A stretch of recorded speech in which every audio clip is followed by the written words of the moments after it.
মা দিবসে চমক দিলেন হলিউড অভিনেত্রী অ্যাম্বার হার্ড। ইনস্টাগ্রামে জানালেন এবার তিনি যমজ সন্তানের মা হয়েছেন, এক কন্যা এক পুত্র। বিস্তারিত শাহিদা আহমদ জান্নাতের ডেস্ক রিপোর্টে।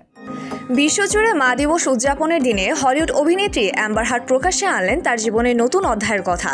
তিনি এবার যমজ সন্তানের মা হয়েছেন। এর আগে 2021 সালে প্রথম কন্যা সন্তান উনাক পেজ হার্ডের জন্ম দিয়েছিলেন তিনি। এবার অভিনেত্রী এক কন্যা ও এক পুত্রের মা হয়েছেন। তবে এবারও সন্তানের পিতৃ পরিচয় প্রকাশ করেননি তিনি। সন্তানদের বাবাকে এ প্রশ্ন ঘিরেই নতুন করে শুরু হয়েছে জল্পনা কল্পনা। অ্যাম্বারের অনেক ভক্ত মনে করছেন যমজ সন্তানদের পিতা হতে পারেন মার্কিন ধনকুবের ইলন মাস্ক। সন্তান জন্মের খবর জানার পর থেকে এই গুঞ্জনই সবচেয়ে বেশি আলোচিত হচ্ছে। মা দিবস উপলক্ষে ইনস্টাগ্রামে 3 জোড়া ছোট্ট পায়ের ছবি পোস্ট করে আবেগঘন বার্তা দেন অভিনেত্রী। তিনি লেখেন, মা দিবস 2025 আমার জীবনের সবচেয়ে স্মরণীয় দিন হয়ে থাকবে।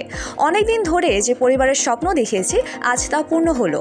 আমার কন্যা অ্যাগনেস ও পুত্র ওশেন আমার জীবন পূর্ণ করেছে।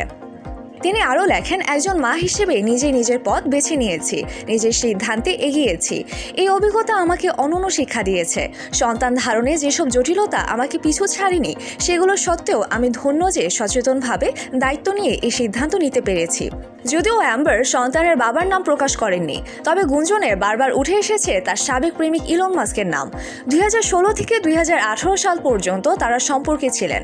2022 সালে ব্রিটিশ ট্যাবলয়েড ডেইলি মেইল একটি প্রতিবেদনে জানিয়েছিল তারা একসময় একসঙ্গে সন্তান নেওয়ার পরিকল্পনা করেছিলেন এবং এমব্রিও সংরক্ষণ করেছিলেন। সম্পর্ক ভেঙে যাওয়ার পর ইলন চেয়েছিলেন সেগুলো ধ্বংস করা হোক, কিন্তু অ্যাম্বার তা রাখতে চেয়েছিলেন। যদিও এই বিষয়টি নিয়ে অ্যাম্বার বা ইলন কেউই প্রকাশ্যে কিছু বলেননি, ফলে যমজ সন্তানের পিতৃ পরিচয় নিয়ে অনিশ্চয়তা থেকেই যাচ্ছে। প্রসঙ্গত, অ্যাম্বারের বড় মেয়ে উনাগের বাবার পরিচয়ও তিনি কখনো প্রকাশ করেননি। জনি ডিপের সঙ্গে বিচ্ছেদের পর অ্যাম্বার নানা সমালোচনায় পড়েন এবং বহুল আলোচিত মামলার পর তিনি অনেকটাই জনজীবন ও সিনেমা থেকে দূরে আছেন। এমনকি বর্তমানে তার ইনস্টাগ্রাম অ্যাকাউন্টে মন্তব্য করার সুযোগও বন্ধ রয়েছে।